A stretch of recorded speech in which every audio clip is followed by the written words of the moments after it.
All right, here we go. Secant lines. This is a secant line. A secant is a chord that's extended past the circle. Remember, a chord is a line segment that touches the circle twice on the edge, on opposite sides, if you will. So if there's a chord, if it extends past the edge of the circle, then it becomes a secant. So a secant touches twice. If you have two secants that intersect on the inside of the circle, and you need to discover what the angle measure is of the angle that they create, in this case, this one here, it is the measure of this arc plus the measure of this arc divided by 2. Half of the sum of arc A plus arc B. So if this were a 40-degree arc and this were a 70-degree arc, then the measure of this angle would be 1/2 70 plus 40, or 40 plus 70. So it's 1/2 of 110, a 55-degree angle. That's if the secants intersect on the inside of the circle. Now here's another example of two secant lines, and they are intersecting on the inside of the circle. Actually, they intersect on the edge of the circle. In this case, this angle would be half of this arc plus this arc. But this arc here is 0. Since the vertex of this angle is on the edge of the circle, this arc here is 0. So this one turns out to be just half of this arc, arc B, plus 0, or half of B. So if B is 100 degrees, then this arc would be 50 degrees. Something else that can happen with two secants is that they can intersect on the outside of the circle. If it's on the inside, it's plus. If it's on the outside, it's minus. So to find the measure of this angle, because you have two secants, see, they both lines touch the circle twice. They're secants. It's 1/2 the bigger arc minus the smaller arc.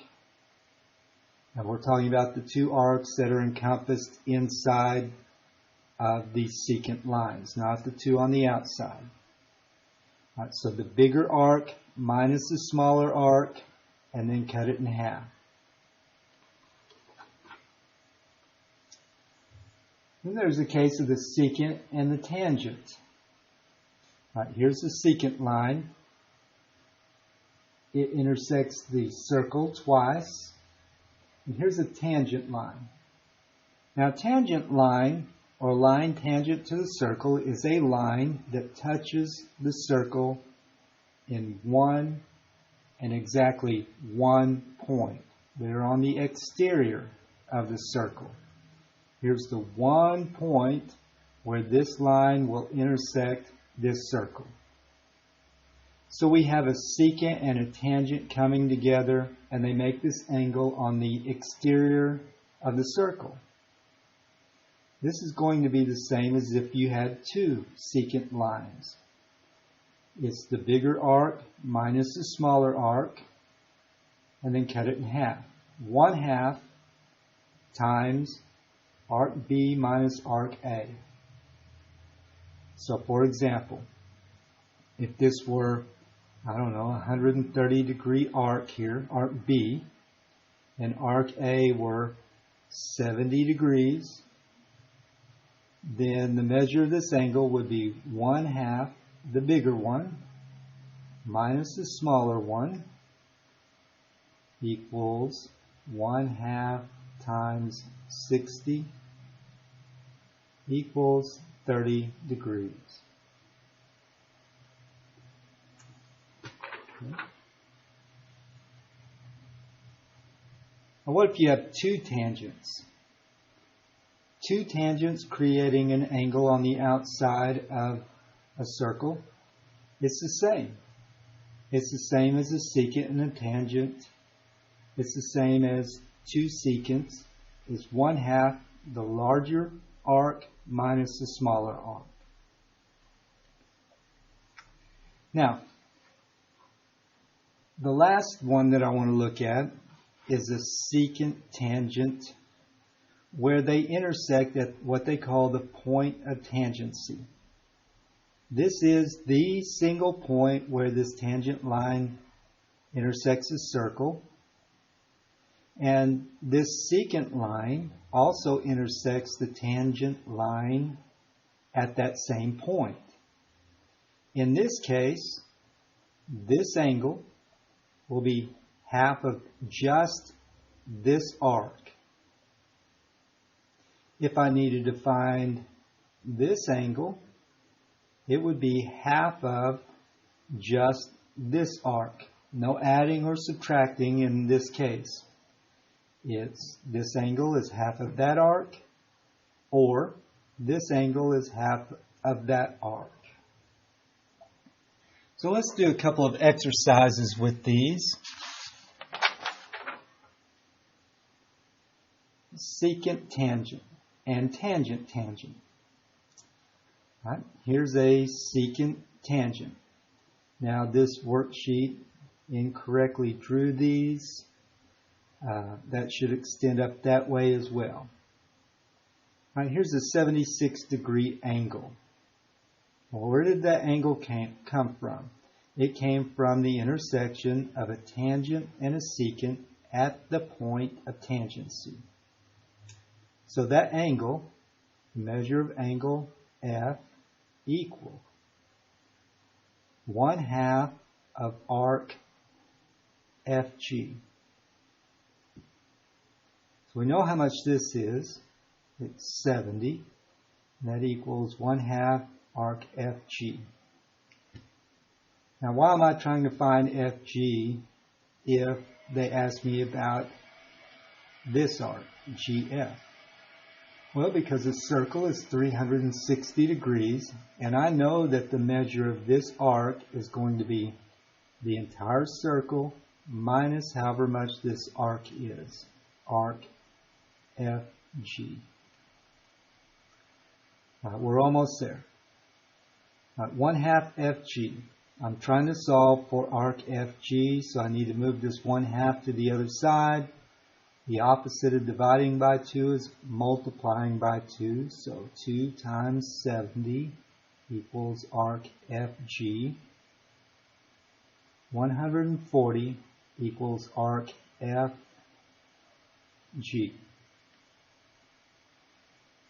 So from F to G is 140 degrees. Then from G to F, the rest of the way around the circle, is 360 minus 140. And that equals 220 degrees. That arc is 220 degrees.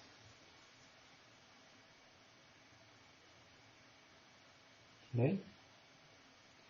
Here's an angle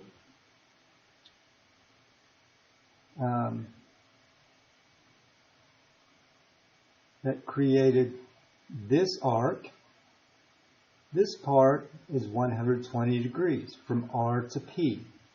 So from P all the way back around to R would be 360 minus 120 equals 240 degrees. Now I needed to know that because in order to find this angle measure, the measure of angle Q equals 1/2 the bigger arc minus the smaller arc. So the measure of angle Q equals 1/2. 240 minus 120 is 120. The measure of angle Q equals a half times 120 is 60 degrees. I know, isn't that neat? That's absolutely neat. Aha! What about these algebraic things? Here I have an angle, and I have these two arcs that are created by the extension of the sides of this angle. I have a secant line, I have a tangent line. It's on the exterior. It's on the exterior, that means minus. Almost all of these are 1/2 times, and then either the two arcs being added or the two arcs being subtracted. If it's on the exterior, it's subtract. So this angle, angle Q, which is 5x minus 5, equals 1/2 of this arc minus this arc. 190 minus 13x minus 7.